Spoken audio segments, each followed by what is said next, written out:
ഇത് മാസ് മോട്ടോഴ്സിൽ നിന്നാണ്. നമ്മുടെ ഹോണ്ട ഡിയോ വണ്ടി ജനറൽ സർവീസും അതിനോടനുബന്ധിച്ച് വന്ന മെയിൻ്റനൻസിലായിരുന്നു.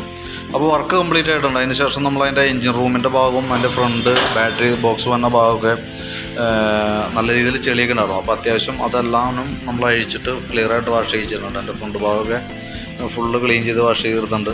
അതേപോലെ തന്നെ എൻജിൻ റൂമായിരുന്നു വളരെ മോശമായ ഒരു അവസ്ഥയിലുണ്ടായിരുന്നു.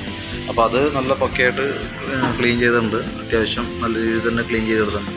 ഇവിടെയൊക്കെ അത്യാവശ്യം ചെറിയ തുരുമ്പിൻ്റെ ഇതൊക്കെ ഉണ്ട്. അതൊന്ന് കൈയോടെ ഒന്ന് പെയിൻറ്റ് ടച്ച് ചെയ്ത് നമുക്ക് ക്ലിയർ ചെയ്യാം. അപ്പോൾ വർക്ക് കംപ്ലീറ്റ് ആയിട്ടുള്ളൂ. ഞാനത് ബില്ലാകുമ്പോഴത്തേക്കും കോൺടാക്ട് ചെയ്യാം കേട്ടോ. ജസ്റ്റ് വാഷിങ് കഴിഞ്ഞ് ഇപ്പോൾ അതിൻ്റെ ഡീറ്റെയിൽസ് ജസ്റ്റ് ഒന്ന് അപ്ഡേറ്റ് ചെയ്തു. ഓക്കെ.